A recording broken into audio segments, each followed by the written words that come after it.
মারবে, এরা তো নিজেরাই নিজেদেরকে শেষ করবে, এটা তো খুব অবভিয়াস। তাহলে আজকে পুলিশ প্রশাসনের ব্যবস্থা, রুল অফ ল কোথায়, আইনের শাসন কোথায়? লজ্জা করে না কুণাল ঘোষের? মানে isn't he ashamed of himself? তুমি মুসলমান আগে নাকি তুমি ভারতবাসী আগে? মাননীয় ইচ্ছাকৃত আজকে বিএসএফ কে জমি দিচ্ছে না, এখনো পর্যন্ত কোর্টে মামলাটা চলছে, তা মাননীয় কেন দিচ্ছে না যখন উনি রাজ্য সিকিউরিটি চান? কারণ জঙ্গিদের উনি আশ্রয় দেন। মালদায় তৃণমূল নেতা খুনের ঘটনায় তৃণমূল সভাপতি নরেন্দ্রনাথ তিওয়ারিকে ডেকে পাঠালো পুলিশ। এদিকে নিহত তৃণমূল নেতার স্ত্রী বলছেন দীর্ঘদিন ধরে দলের মধ্যে একটা চক্রান্ত চলছে। তবে গোষ্ঠীদ্বন্দ্বেই কি মালদা টিএমসি নেতার হত্যার কারণ? শোনো, গোষ্ঠীদ্বন্দ্ব যে মালদায় টিএমসি নেতার হত্যার কারণ এটা তো বলতে কোনো প্রশ্ন, মানে it is not a question to ask, কারণ গোষ্ঠীদ্বন্দ্ব তো ওদের হয়েই চলেছে, ওরা তো নিজেরাই নিজেদের দলের কাউকে সুরক্ষা দিতে পারে না।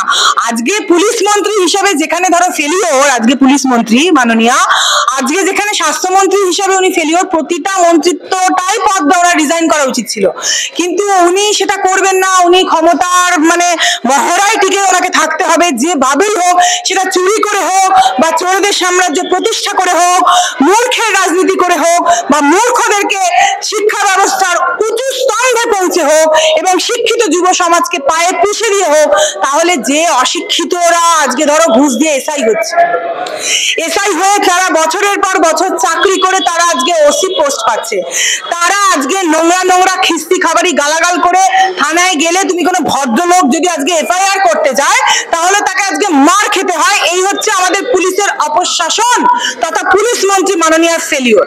তাহলে যে জায়গাটায় আজকে মাননীয় ফেলিওর, তাহলে তুমি সেইখানে কি ভাবছো যে আজকে তৃণমূলের মধ্যে গোষ্ঠীদ্বন্দ্বের তোলামূলকে মারবে না? এরা তো নিজেরাই নিজেদেরকে মারবে, এরা তো নিজেরাই নিজেদেরকে শেষ করবে, এটা তো খুব অবভিয়াস।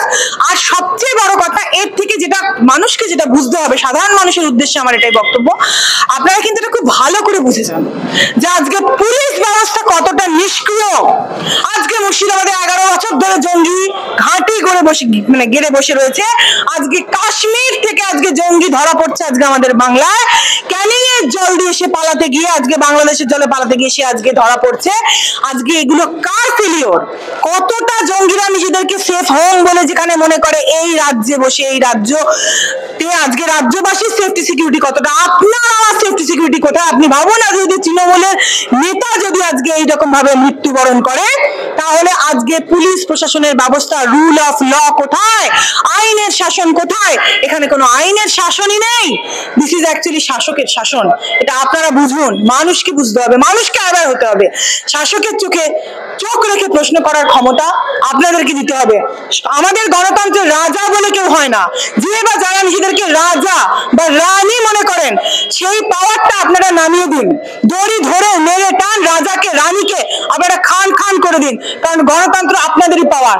আর কতদিন ডায়মন্ড হারবারের থেকে শুরু করে কোন কোন জায়গায় আজকে হিন্দুদেরকে আটকে হিন্দু ভোট না দিতে দিয়ে আজকে তৃণমূল পার্টি ভোট রিগিং করে ছাপ্পা করে পোলিং এজেন্ট বসতে না দিয়ে কতদিন পার্টি এই মিথ্যাচার চোরের সাম্রাজ্য শাসন ব্যবস্থা করবে, সেটা আমরাও দেখবো। এদিকে কুণাল ঘোষ তো মমতা ব্যানার্জিকে সুভাষ বোসের সাথে তুলনা করেছেন, কি বলবেন? কুণাল ঘোষের কথাবার্তা এত গুরুত্ব দেন কেন আপনারা? কুণাল ঘোষ কি মনে করেন, যাকে সে তো নিজেই আজকে বলতেন যে মাননীয়ার নামে তিনি আজকে এত নিন্দা করতেন, ভুলে গেছেন সেগুলো? কত নিন্দা করতেন আজকে তিনি সবকিছুর জন্য, যেখানে মাননীয়াকে দায়ী করতেন, তিনি আজকে মাননীয়ার এত মানে পশুপুত্র সুন্দর হয়ে গিয়েছেন। লজ্জা করে না কুণাল ঘোষের? মানে isn't he ashamed of himself?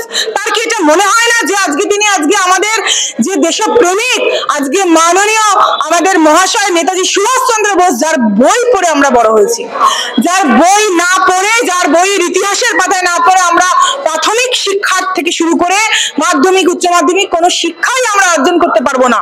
লজ্জা করে না সেই লোকটাকে আজকে একটা টেনে একটা রাজনীতিবিদের সঙ্গে আপনার তুলনা করতে? মাননীয় দেখুন, মাননীয় রাজ্য দেখছেন, তিনি রাজনীতিবিদ, তিনি মুখ্যমন্ত্রী, যেটাই হোক, একজন রাজনীতিবিদের সঙ্গে একজন দেশপ্রেমিকের, একজন রাজনীতিবিদের আজকে যে তৃণমূল পার্টির রাজনীতি সেটা ব্যক্তিগত রাজনীতি, সেই নোংরা ব্যক্তিগত রাজনীতির সঙ্গে আপনি একটা দেশপ্রেমিককে গুলিয়ে দিলেন। এই কাজ একমাত্র এই কুণাল ঘোষই করতে পারে। আমি ক্যামেরার সামনে তো এর চেয়ে মানে আমার মানে মুখ মানে খারাপ ভাবে আমি ভাষা প্রয়োগ করবো না, কিন্তু অ্যাকচুয়ালি ধিক্কার এবং তীব্র নিন্দা জানাচ্ছি আমি এই কুণাল ঘোষের এই নোংরা মন্তব্য। কুন্তলের অভিযোগ তিনি এই দুর্নীতির সাথে যুক্ত নয়, তাকে বিজেপি জেলে পাঠিয়েছে। তবে কি এটি প্রতিহিংসারই কারণ তার জেলে যাওয়াটা? কেন হবে প্রতিহিংসার কারণ? কে বিজেপি কি করবে? সিবিআই ইডি যদি তাকে আজকে তদন্ত করে, তারা যদি তার নামে আজকে কেস রুজু করে, সে ইনভেস্টিগেশন প্রসেসে সাহায্য করবে না কেন? বিজেপি কেন পাঠাবে? তাহলে সিআইডি কি করেছে? কামবিড়িয়া হাসখালির কেসে সিআইডি আসল রেপিস্ট ধর্ষকগুলোকে ছাড়া পাইয়ে দিয়েছে। সাধারণ মানুষ কি করছে? উৎসবে ভুলে গেলেন আপনারা? আজকে উৎসবে ক্রিসমাসে উনি বড়দিনের কেক কেটে ফেললেন চার্চে গিয়ে পার্ক স্ট্রিটে, আর আপনারা মানুষ আপনারা সমস্ত কিছু ভুলে গেলেন কিভাবে? আপনাদের মেয়ে, আপনাদের মা, আপনাদের বোন, তাদের সম্মানটা আপনারা কোথায় রেখেছেন? কিভাবে কথাটা বলছেন? বিজেপি পার্টি কি করবে এখানে? সব কথায় কথায় ভালো খবরে থাকার জন্য সুন্দর একটা কেন্দ্রকে আক্রমণ করা, না লজ্জা করে না? আজকে যে মেয়েগুলো সিআইডি তাহলে আজকে 2 নম্বরই করে চুরি করে এই ধর্ষকগুলোকে ছাড় পাইয়ে দিয়েছে, তখন প্রশ্ন করেন না কেন? আজকে বিজেপি জেলে পাঠিয়ে দিচ্ছে কুন্তলকে। কেন পাঠাবে? তার কি স্বার্থ আছে? তার নামে যখন অ্যালিগেশন আছে, সেটা সিবিআই ইডি যখন তাকে তলব করছে, প্রপারলি তার তদন্ত করতে অসুবিধাটা কি আছে আমি তো বুঝতে পারছি না। সে কি সত্যি চোর নাকি? চোর না হলে সে ইনভেস্টিগেটিভ প্রসেস কেন শেষ করবে না? কেন তদন্ত প্রক্রিয়া শেষ করবে না? আমাদের টাকা, মানুষের টাকা, মানুষের করের টাকা, আর্থিক তছরূপ, এগুলো তো দিনে দিনে হয়ে গিয়েছে, কেন করবে না ফেস? রাজ্যে সব বড় বড় আইনজীবী বসে আছে নাকি? মানে মাননীয় টাকা খেয়ে বুড়িটাকে আরো মানে গদিটাকে একদম যাতে করে ফ্রি সাইজ চেয়ারের মতো হয়ে যায় সেই জায়গায় বাড়ানোর জন্য লজ্জা করে না এই কথা বলতে? বিজেপিকে দেখাচ্ছেন আজকে, ছি, আপনাদের লজ্জা করা উচিত। আপনারা আগে আইন মানুন, আগে আইনের শাসন আনুন, তারপরে কেন্দ্রকে বলবেন, তার আগে কোনো কথা তুলবেন না। আচ্ছা, বাংলাদেশ প্রসঙ্গে বলি, রীতিমতো লোক নিয়োগ করে চলছিল পাসপোর্ট চক্র। বাংলাদেশ পিছু 2-2.5 লক্ষ টাকা মুনাফার অভিযোগ উঠেছে। কি চলছে তাহলে রাজ্যে? তো তাহলে রাজ্যে তো তাই তো তোমাকে আমি আগের প্রশ্নেই বললাম, যে রাজ্যটা জঙ্গিদের ঘাঁটি 11 বছর ধরে, যেখানে তুমি দেখো আজকে মুর্শিদাবাদে জঙ্গিরা বসে রয়েছে 11 ইয়ার্স। ইয়ার কি হচ্ছে? আইএসআইএস, জামাত, ইসলাম, এগুলো কি হচ্ছে? আজকে তুমি এটা হচ্ছে আতুর ঘর স্বর্গ রাজ্য। আরে যেখানে একজন মানে তুমি বলো ফিরহাদ হাকিম মহাশয় নিজে কি বলছেন আজকে দিনে দাঁড়িয়ে, যে আমরা এই পার্টিকুলার ধর্মে জন্মগ্রহণ করে আমরা জান্নাত পেয়ে গেছি। এইটা একটা কথা? একটা মানে কেন্দ্র, তুমি কেন্দ্রকে ওরা যখন দোষারোপ করে, কিসের জন্য দোষারোপ করে? যে হিন্দুস্তানকে তুমি অপমান করো, যে হিন্দুত্বকে তুমি অপমান করো, তুমি তো দেশপ্রেমিক নও। আগে দেশপ্রেমিক হতে গেলে আগে ভারত মাতা তথা হিন্দুত্ব সেটাকে আগে সম্মান করো। তুমি মুসলমান আগে নাকি তুমি ভারতবাসী আগে? বারবার আমি এই একই কথা বলি এবং আমি আরো রিপিট করব, আগে ভারতবাসী হওয়ার চেষ্টা করো। আর ভারতবাসী হতে গেলে, দেশপ্রেমিক হতে গেলে তোমাকে প্রথম ভারত মাতার কথা ভাবতে হবে। এই যে তোমাকে কি বললাম, এই যে টাকা দিয়ে এসআই গুলো হয়েছে, এটা তো সমস্ত টাকা সরকার পাচ্ছে। এই যে তুমি যে 2.5 লাখ টাকার কথাটা বলছো, এই অ্যামাউন্ট 2.5 লাখ কেন, ওটা অনেক কোটি টাকারও অ্যামাউন্ট হবে। 2.5 লাখ টাকা তোমার চোখে মিডিয়াতে আসছে বলে তুমি আজকে প্রশ্ন করছো। এই যে টোটাল যে অঙ্কটা টাকার, এই অঙ্কটা তো আজকে নাহলে রাজ্য এত পয়সা করছে কি করে বলো? বিদেশে গাড়ি, বাড়ি, লিফট, মানে অটোমেটেড লিফট একজনের ঘরে, সেটা সমস্ত কিছু তো এইভাবেই করছে। তোমার আমার সিকিউরিটি সেটাকে ক্ষতিগ্রস্ত করে, কম্প্রোমাইজ করে আজকে কেউ বাড়ি করছে, গাড়ি করছে, বিদেশি সম্পত্তি করছে, এই যে আদি বড় বড় যেগুলো তুমি দেখতে, এগুলো করছে। এইগুলো কি মানে তোমার আমার কথা কি ভাবছে? মানুষকে 500,000 টাকার ভাতায় ভুলিয়ে দিচ্ছে। আজকে আমাদের রাজ্যের যে সিকিউরিটিটা পুরোপুরি বিঘ্নিত হয়েছে, এর জন্য এখন মাননীয় নাটক শুরু করেছে যে কেন্দ্রের ঘাড়ে দোষ চাপানো।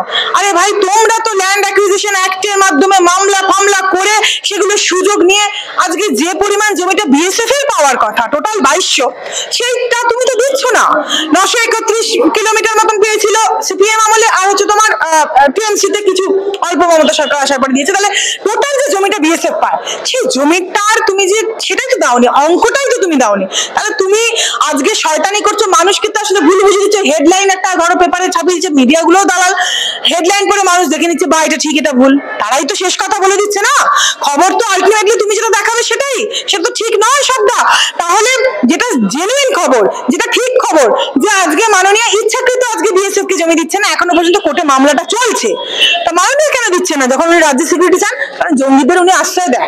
রোহিঙ্গাদেরকে নিয়ে ফেক আধার ভোটার কার্ড বানিয়ে যে আজকে ক্ষমতায় টিকে থাকে, বারুদ গোলা মারায় আজকে মানে বুথ সেন্টারে আজকে সেন্টারে যারা এজেন্ট, তাদেরকে আজকে গুলি বিদ্ধ হয়ে বোম বারুদ খেয়ে মরতে হয়। তুমি সেই জায়গায় জঙ্গি ঘাঁটি সবই জানেন মাননীয়। আজকে আরো কত দুর্নীতি এক এক করে সামনে আসছে, আর আজকে রইল বাকি এই তোমার বাংলাদেশ আর মানে ভারতের যেহেতু এখন একটা টাসেল বা খুব খারাপ পরিস্থিতি যেহেতু চলছে, সেই কারণে এগুলো তুমি সামনে দেখতে পাচ্ছ, এটা এসছে, এগুলো তো চলতোই। বাংলাদেশ আমাদের বন্ধু কবে ছিল? একটা জিনিস বুঝতে হবে, তারা যাদের মানে অরিজিনটাই হচ্ছে, এরা ধরো পুরোটা এরা পাকিস্তান থেকে এরা পুরোপুরি ব্যাকআপ পাচ্ছে, এরা নিজেদেরকে মুসলমানই বলে, এরা এরকম দেশ ফেস কিছু নয়, বাংলাদেশ ফেস না। এদের প্রথম হচ্ছে আমরা ভাষার জন্য দেশটা ভাগ হলো, কিন্তু এদের কাছে ধর্মটাই শেষ কথা। তাহলে এই ধর্মের লোকেরা তুমি কি ভাববে? এরা শুধু এদের ধর্মে যাদের কোরআনেই যাদের বলা থাকে যে বিধর্মীদেরকেই তুমি খুন করো, এদের রোজার থেকে কিছু একটা এদের মানে আয়াত বা রুল কিছু আছে, পুরোটা আমি ডিটেলস জানি না, কিন্তু এটা আছে যে বিধর্মী মানে তুমি তাদেরকে হয় তোমার ধর্মের করতে হবে, না তোমাকে তাদেরকে খুন করে দিতে হবে। তাহলে সেই ধর্মের লোকেরা আজকে আমাদের ভারতের মতন সেনসিটিভ মানুষদের আবেগ, ভালোবাসা, প্রেম, গভীরত্ব, মাধুর্য এগুলো বুঝবে না? এটাই তো খুব স্বাভাবিক। আর মাননীয় কি করছেন? মাননীয় তো বুঝছেন না। মাননীয় তো আজকে আমাদের দেখো, আজকে ওয়েস্ট বেঙ্গল হচ্ছে ইন্টিগ্রাল পার্ট অফ ভারত, তো ওয়েস্ট বেঙ্গল তার কোনো বিচ্ছিন্ন জায়গা নয় না। তাহলে ওয়েস্ট বেঙ্গল থেকে কলকাতাটাকে ঘাঁটি গিরে গিরে কেন তারা বারবার মানে সমস্তটাকে ব্যবহার করছে, মানে পুরো দেশের অ্যাক্সেসটা পাচ্ছে, ইভেন পাসপোর্টটা বানিয়ে তারা আমাদের এখান থেকে মানে তারা কি সুবিধাটা পাচ্ছে, ধরো ইংল্যান্ড বলো বা ইন্টারন্যাশনালি বা ধরো আমেরিকা, সমস্ত জায়গায় কিভাবে তারা জঙ্গি হানা করবে সেটা ছক করছে কিন্তু এই ভারতকে ইউজ করেই।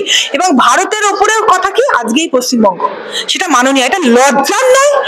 দেশে থেকে আপনি দেশের গদ্দারি করছেন, এটা কি লজ্জা নয়? শুধুমাত্র আপনার ব্যক্তিগত রাজনীতি না, ঠিক আছে আমি আর ক বছর, হয়তো আরো আরো খুব বেশি হলে 5-7 বছর 10 বছর, সেইটার মধ্যে আমি যতটা পারি টাকা বাড়িয়ে নিই, যা পারি নষ্ট করে দিই, যাতে করে আমার মানে ভবিষ্যৎ প্রজন্মের জন্য কিছু না ছেড়ে রাখি যাওয়া। আমাদের কি অবস্থা? আমাদের ছেলে মেয়েগুলো যেগুলো যোগ্য ছেলে মেয়ে, যেগুলো রাস্তায় বসে ধর্ণা দিতে দিতে তাদের জীবন নষ্ট হয়ে গেল, তাদের কি অবস্থা? এটা তো মাননীয় ফল। পুলিশ মন্ত্রী কি করছে? এটা তো পুলিশ মন্ত্রীর ফল, পুলিশ শাসন ব্যবস্থার ফল। আবারও পুলিশ মন্ত্রীর ফেলিওর, এটা বোঝা গেল। তুমি মানে যে লাস্ট যে প্রশ্নটা করলে, মানে সর্বোপরি it is the failure of administration, failure of democracy definitely, এবং failure of rule of law, failure of হচ্ছে আমাদের সিস্টেম। আর তার চেয়ে সর্বোপরি তোমার আমার আমাদের আপামর বাংলার মানুষের তথা ভারতবাসীর যে প্রাণের আশঙ্কা, মানে ইন্টারনাল সিকিউরিটিটাকে মানে ভায়োলেট করা, এর মর্মে দেখা যাক। কেন্দ্র সরকার তো সবসময় চেষ্টা করে যাচ্ছেন, সেটা আমাদেরকে চেষ্টা করতে হবে কেন্দ্র সরকারের কাছে আরো ডিটেলসে আনার ব্যাপারগুলো, যাতে করে আমাদের সিকিউরিটিটা বজায় থাকে। কিন্তু কখন কি হয়ে যায়, কোথায় বোম ফেলে রেখেছে, ইউ অলসো নেভার নো।